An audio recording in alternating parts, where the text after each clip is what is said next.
With the ZModeler brush selected, hover over a point on your model and press spacebar to open up the ZModeler point menu.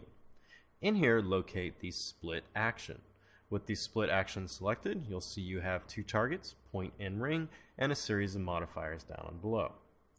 Now, when using this split point action, if you just hover over a point on your model and just click and drag, it is going to split that point into this nice cylindrical shape. Now, this is handy when creating holes on your model based on a center point. Now, with this option, you have a few different features. So we can change how the center is kept, if it is kept as all quads or if it's actually triangulated. So as we generate this out with all quads, you can see each of these individual areas is kept a quad polygon.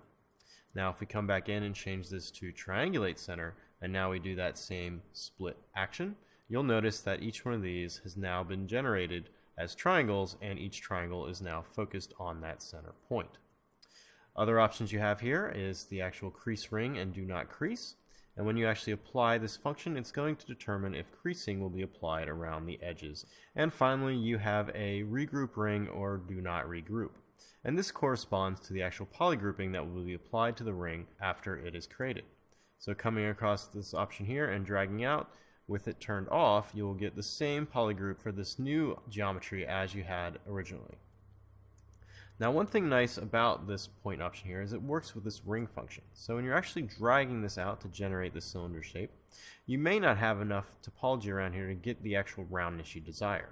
So if you hover back over the center point here and hold spacebar and now change the target to ring, if I come back over this point and click and drag, I will ring that actual point and generate new topology around the edges.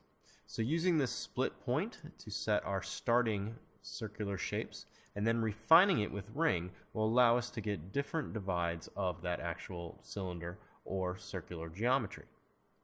So if I keep coming back and applying this ring a few more times, you'll notice that the actual circle aspect of this ring is now refined to a smoother shape, and all the geometry corresponding with that is being tapered down to the points along that actual polygon. There's also a few modifiers that correspond to the actual ring target. So we have a crease option, which will determine the actual edge creasing around the shape, just like in the actual point target. We have the polygrouping options for regroup ring and do not regroup. And then we have an option called equalize.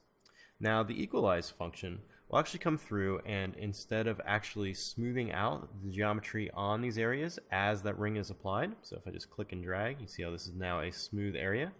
If I come through here and I turn on do not equalize and then apply that actual split ring, it's going to keep that kind of harsh edge on those areas as it generates that new divide. So this may be wanted if you're working on like really low polygonal models and you actually need to actually keep those harsh edges, but you want that actual edge area to be split. So just changing this slider down here will determine how that actual smoothing will be applied when you actually apply the ring target to that actual split point.